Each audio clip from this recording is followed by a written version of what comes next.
I've been working with print since the mid-90s when I was at art school, and I started relief printing and screen printing as part of my degree, which was printed textile design. Now I'm completely committed and devoted to etching. Etching feels to me more connected directly to drawing. I really just love hard ground etching. The basis for everything for me is line, which is a beautiful hard ground etched line.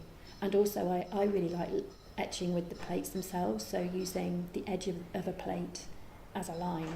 The title of this new print is The St Enoch Centre and Its Ghost. I looked back to a print that I'd made about 4 or 5 years ago that was based on the St Enoch Centre. I felt like there was a lovely link between going back to these plates and making kind of a revised, a new piece using these plates, but thinking about how quickly things have changed in the world, but also just in this part of the city. I have to have a starting point, so I kind of imagine how print might work out, but then as soon as you get onto the press, that very quickly changes because the plates don't want to do what you think you would like them to do. I had my original 3 plates, and then I cut another new 3 plates, which I had intended to print in a different colour, and I had this idea of this kind of two-way conversation between these 2 sets of plates.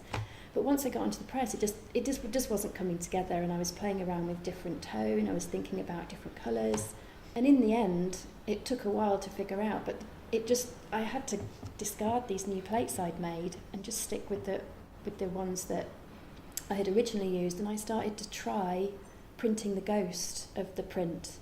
A ghost is something I've always loved to see other people experiment with, but this is the first time it kind of felt right for me to use. You put the print through the press for its first impression, but then you just take that plate and print it again, so you get this beautiful ghost where the first lot of ink has been lifted, but you get this second, much lighter and more delicate impression. It's a beautiful phrase, like a ghost print, and it works so well for me thinking about the St Enoch Centre, because in this part of town, with buildings going up and coming down, you do kind of feel, especially as you get older, you kind of feel like you're already living in the past when you're thinking about the future.